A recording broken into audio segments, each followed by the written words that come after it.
మహాశివరాత్రి సందర్భంగా తెలంగాణ ప్రజలకందరికీ కూడా హృదయపూర్వకంగా శుభాకాంక్షలు తెలియజేస్తున్నాను.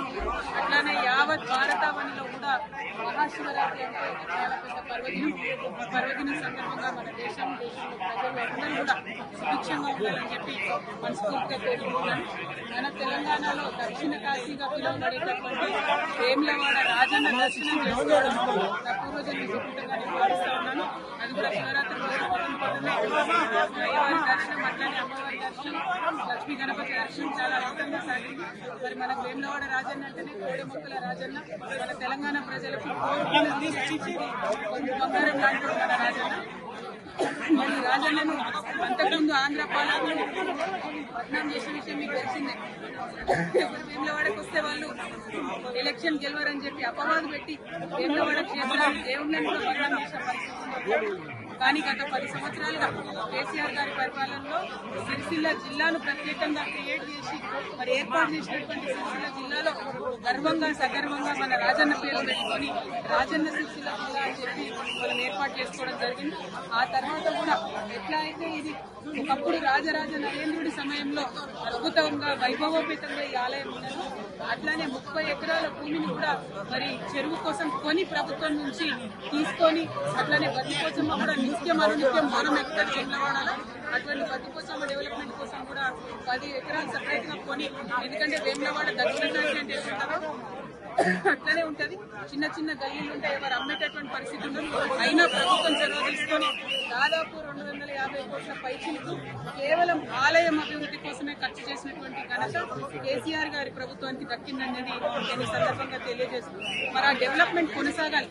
ప్రభుత్వాలు మారినంత మాత్రాన డెవలప్మెంట్ ఆగదు. ఏవైతే 30 ఎకరాలు మేము అక్కడ కొని మా ప్రభుత్వం నుండి రాజన్న వారి ఆలయానికి ఇచ్చినామో మరి ఆలయంలో గుడి చెరువు దగ్గర డెవలప్మెంట్ అన్నది ఆగిపోయిందని ప్రయవారు చెప్తా ఉన్నారు.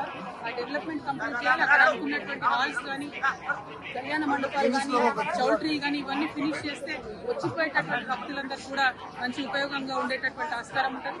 అట్లానే సిరిసిల్ల రాజన్న జిల్లా అంటేనే మరి చేనేత అన్నల జిల్లా. మరి అదేవిధంగా చేనేతల కోసం కూడా అనేకమైనటువంటి కార్యక్రమాలు గౌరవనీయులు కేటీఆర్ అన్న గారు కూడా పెద్ద ఎత్తున టేకప్ చేయడం జరిగింది. కానీ అవన్నీ కూడా ఇప్పుడున్నటువంటి ప్రభుత్వ హయాంలో వడకేసిన ఈ నేతన్నకి ఇస్తానని ఏది కూడా ఇస్తలేరు. మళ్ళీ సిరిసిల్లగా మార్చేటటువంటి ప్రయత్నం జరుగుతూ ఉంది. వీటిని విరమించుకొని ప్రభుత్వం ఎటువంటి భేదభావాలు లేకుండా అన్ని నియోజకవర్గాలు మన నియోజకవర్గాలే అని డెవలప్మెంట్ చేయాలి. మరి మా కార్యకర్తలు కూడా సిరిసిల్ల రాజన్న జిల్లాలో బాగా హెరాస్మెంట్ చేయడం, కేసులు పెట్టడం, చిన్న చిన్న వాళ్ళు టీ కొట్టు పెట్టుకున్నటువంటి వాళ్ళని కూడా రామన్న ఫోటో ఉంటే తీసి పక్కనేయడం జరుగుతుంది. ఇంత భేదభావం అవసరం లేదు.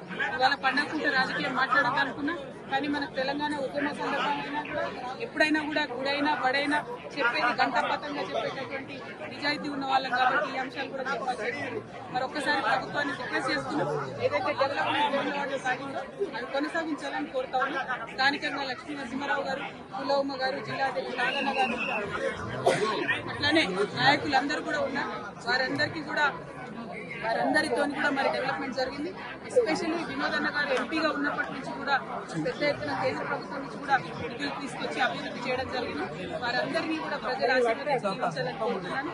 మళ్ళొకసారి వేములవాడ రాజన్న ఆశీర్వాదాలు ప్రజల మీద ఉండాలని కోరుకుంటూ థ్యాంక్ యూ. జై తెలంగాణ. జై తెలంగాణ. జై కేసీఆర్.